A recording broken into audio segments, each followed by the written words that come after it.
We're here at the Longview newsprint mill, and look at this big pile of chips. Would you believe that this entire pile of chips came from a single tree? Would you believe that? Well, you shouldn't believe it because I just made it up. So what does happen to all these chips? Well, they're made into paper. In fact, enough newsprint every year to reach from the Earth to the Moon and back again 12 times. And I'm not kidding about that one. That's a lot of paper. Located in the middle of Weyerhaeuser's Forest Products Complex at Longview, Washington, Norpac is home to 3 of the largest and fastest paper machines in the world.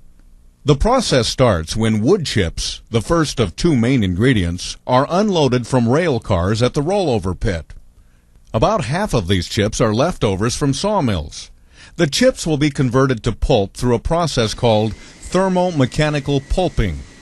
Simply put, the chips are softened with steam in these tubes, then ground into fibers by 2 large discs in the refiners. Our other main ingredient is recycled newspapers and magazines. These are received by semi-truck and rail car from all over the western United States. The newspapers are transported by conveyor belts. Do you recycle your newspapers? If so, they may be among the over 1.5 million we recycle every day. Just think, all this paper used to go to the landfill. Before recycling starts, plastic, glass, and metal objects, even TV remote controls, are removed by this large rotating drum. Water is added, and the paper is beat into a pulp slurry. Now the real trick is removing the ink. In the flotation tanks, tiny air bubbles are injected into the pulp. Ink particles rise to the surface, where they're skimmed off. The pulp is washed to remove even more particles. At the secondary press, water is squeezed out. Hydrogen peroxide is added to the pulp to make it whiter.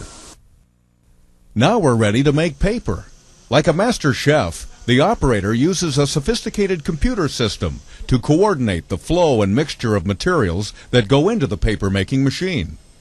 The thermomechanical pulp, recycled pulp, and other ingredients are used to make upward of 45 varieties of newsprint. At the beginning of the paper-making process, the pulp is about 99% water. This slurry is sprayed onto large screens, forming a continuous sheet of paper. As the sheet travels through the machine, moisture is removed by a series of presses and steam dryers. By the time it reaches the other end of the machine, in about 10 seconds, the moisture content has been reduced to about 8%. Finally, the paper is wound onto this huge spool called the reel. Each reel weighs about 30 tons. When the reel is full, it's transported by an overhead crane to the winder. The reel is rewound onto smaller rolls, and a series of slitter blades cut the paper into specified widths for each customer. The roll sets are kicked out of the winder and conveyed to roll handling, where they are wrapped for protection. End covers are installed, and the outer layer is crimped. Customer information is printed on labels and applied to each roll. The newsprint is ready to ship to newspaper publishers across the United States and in Japan. From the manufacturer to the publisher to the reader and back again. You could receive some of the same fiber as many as 10 times. In our forest cycle, we've seen how seedlings are grown in the nursery, how they're planted by hand, nurtured by foresters, thinned to improve growth, and finally harvested and made into lumber and paper. Then we start all over again, planting more trees. This is all to ensure that this wonderful renewable resource will be available for generations to come.